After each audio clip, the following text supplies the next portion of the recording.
Terus soal perbankan itu masyhur itu di fatwa NU. Sesuatu yang remang-remang, misalnya tadi ada orang punya utang 1 juta, disuruh nyaur 1.100.000, tentu seperti ini sepakat itu riba. Tapi kalau sistem itu beda dengan personal, sistem itu beda dengan personal.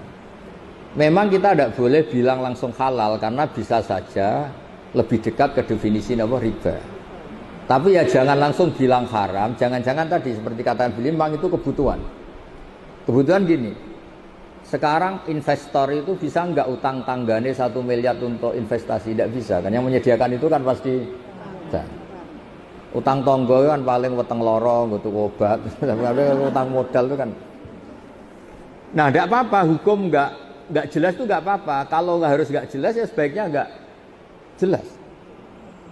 Makanya di Nabi itu ngendikan halal ya jelas, haram ya jelas. Tapi selalu ada antara halal dan haram. Itu jadi kalau yang makanya dulu Mbah Maimun itu sering bilang, tapi tidak ngeritik ya Bu Lilis, sering bilang usahakan sama-sama urusan dengan bank itu bank pemerintah atau bank negara. Karena itu kalau misalnya ini salah dan memang misalnya benar-benar riba, sak keliru-keliru negara itu untuk pakai sarana umum. Bayangkan keliru sekalipun, bayangkan keliru, apalagi kalau tidak keliru. Tapi saya ulang lagi, bukan berarti terus menafikan yang swasta, bukan. Tapi ini cerita kalau ada pilihan. Misalnya gini, haji lewat negara sama swasta, sak keliru-keliru negara karena negara. Misalnya gini contoh gampang. Kemenak atau haji atau di lembaga-lembaga sosial negara, Kemensos atau BUMN, tentu salah itu banyak sebagai manusia. Tapi sekeliru-kelirunya negara, ada PLN, ada jalan, ada jembatan. Yang kembali ke rakyat itu jumlahnya tetap apa? Besar. Misalnya Kemenak ya pasti ada salahnya, namanya manusia. Tapi ada kantor KUA, ada sarana prasarana, ada penyuluhan, ada gedung apa? Haji di mana-mana ada. Sehingga swasta ya baik menopang pemerintah, tapi kalau sama-sama milih itu yang mendekati darurat Bu Lilis, memang sistem apa? Negara. Artinya sesuatu yang dengan tanda kutip awalnya nggak boleh untuk menjadi boleh kan nunggu status darurat. Dan yang sering darurat adalah keputusan apa? Pemerintah. Misalnya menetapkan Syawal, secara ilmiah orang Indonesia tuh banyak yang mandiri bisa falak, banyak. Tapi kan subjektivitasnya tinggi. Makanya kemarin yang Kemis saja ada, bukan sekedar yang Jumat, yang Kemis saja ada. Ya kan?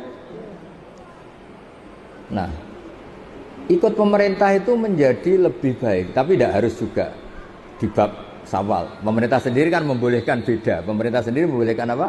Beda. Ya jadi boleh kalau masalah perbankan itu sudah didiskusikan, tentu ada kadar lebih yang pengganti administrasi sebagai pekerja, ada lebih yang karena memang mendekati definisi riba, itu kan kita tidak pernah tahu. Lebih itu kan ada lebih yang karena memang terus nilai uang, kan macam-macam. Nah, menurut saya hal yang kita tidak harus tahu persis, nggak apa-apa kita bilang. Karena Nabi ngendikan apa? Ada halal jelas, ya ada haram jelas. Tapi di tengah-tengah itu tidak jelas. Kayak jenengan jadi istri itu tanya sama suami kamu, istri baik apa enggak? Mesti suami kamu kalau pas tidak ada kamu bilang jelek. Pas ada kamu bilang apa? Yang benar itu menurut saya itu tidak baik ya tidak jelek. Kalau dibilang jelek nyatanya anaknya banyak, berarti kan rukun. Ya kan baik kan? Bisa kumpul anaknya banyak. Dibilang baik, ternyata suami kamu tambah hari tambah elek, tambah trauma, tambah dan dekati musibah lah. Jadi sesuatu itu yang tidak jelas itu nggak apa-apa kita bilang nggak halal haram, jangan bilang wah berarti ini nggak tegas. Nggak bisa seperti itu. Ada hal-hal yang memang nggak perlu kita.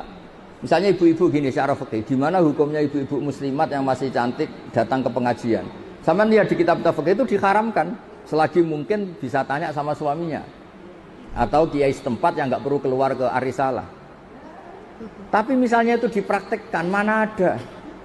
Wong iku ngaji mek tanggane ora seneng, mergo ora iso kluyuran. Aku yakin, enggak sama jawab ya. Ngaji di sini sama datang ke Rembang seneng mana? Seneng ke Rembang karena keluyuran. Ternyata apa?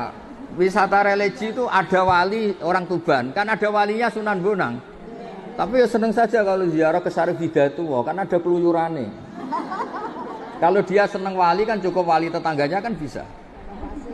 Tapi kurang asik. Tapi yang Cirebon nanti ke Tuban. Jadi untuk bertanya hal-hal kecil sebenarnya bisa. Kiai Tonggone sampean itu bisa. Tapi kan nggak keren. Orang yang Pondok Internasional Ar-Risalah. Jadi ya itu manusia. Kenapa itu nama? Penjelasannya itu baik apa enggak? Ya sudah, enggak usah dijelaskan. Nggih ngoten Bu Lilis nggih. Ya semoga.